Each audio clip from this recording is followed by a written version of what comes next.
ខ្ញុំចង់បន្ថែមចំណុចទៀតចំណុចសំខាន់ហ្នឹងបងពេលបាត់ follow ដូចមានឆ្ងល់ដល់ខ្ញុំអត់ account យើង disable បាត់ហើយយើងមិនមាន page មានអីចុះដល់ពេលមកវិញ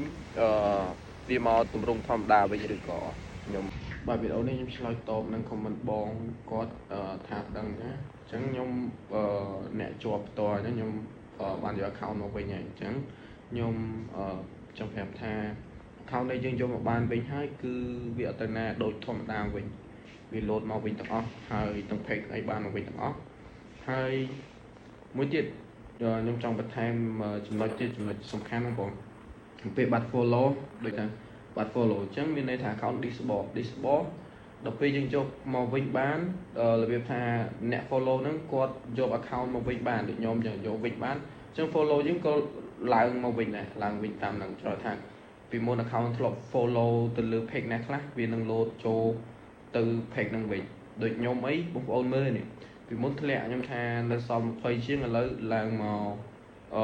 50ហើយខ្ញុំធ្វើវីដេអូហ្នឹងវាពងដល់នៅ50ហើយខ្ញុំ screenshot ឲ្យបងប្អូនមើលហើយឥឡូវបងប្អូនឃើញអត់ថាវាឡើង50ចឹងបានខ្ញុំហ៊ាននិយាយថា account ដែលគាត់ follow យើង disable ដល់ពេលគាត់ចាប់ផ្ដើមយកបានវិញស្នើសុំទៅ Facebook បានវិញអញ្ចឹង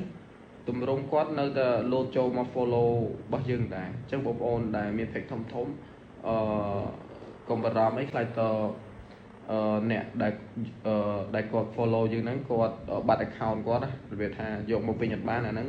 គឺយើងបាត់ follow រហូតដែរតែបើគាត់យកមកវិញបានគឺអត់បានទេហើយមួយទៀតមិនបើខ្ញុំនិយាយថាមិនដឹងថាជា follow ចាស់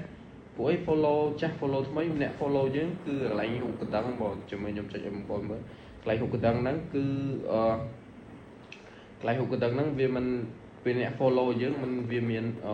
វង Q អ្នក follow ថ្មីអញ្ចឹងវា load មកអញ្ចឹងអានេះវាអត់មានទេគឺវានៅធម្មតាតែ follow យើងចូលមើលទៅគឺវាកើតអញ្ចឹងមានន័យថា account ខ្ញុំអ្នកដែលគាត់យក page ខ្ញុំ account ដែលគាត់យកមកវិញហ្នឹងយកស្នើសុំពី Facebook បានវិញហ្នឹងគឺគាត់នៅ follow ខ្ញុំតែនេះបង follow គឺអត់បាត់ទេនេះគឺអត់នៅចឹងតាឥឡូវវាឡើងមកវិញហើយអត់មានអ្នក follow ថ្មីយើងទេអត់មានទេចឹងមុននៅសល់ត29តែពេលហ្នឹងខ្ញុំអត់បានថតបងប្អូនតែខ្ញុំប្រាប់ខ្ញុំនិយាយក្នុងវីដេអូថាវាធ្លាក់ឥឡូវវាឡើងមកវិញបាន50អញ្ចឹងមានន័យថា account នៅក្នុងនេះយើងហ្នឹងក្នុង page យើងហ្នឹង account ដែលគាត់ធ្លាប់ follow យើងគាត់យកមកវិញបានអញ្ចឹងគឺគាត់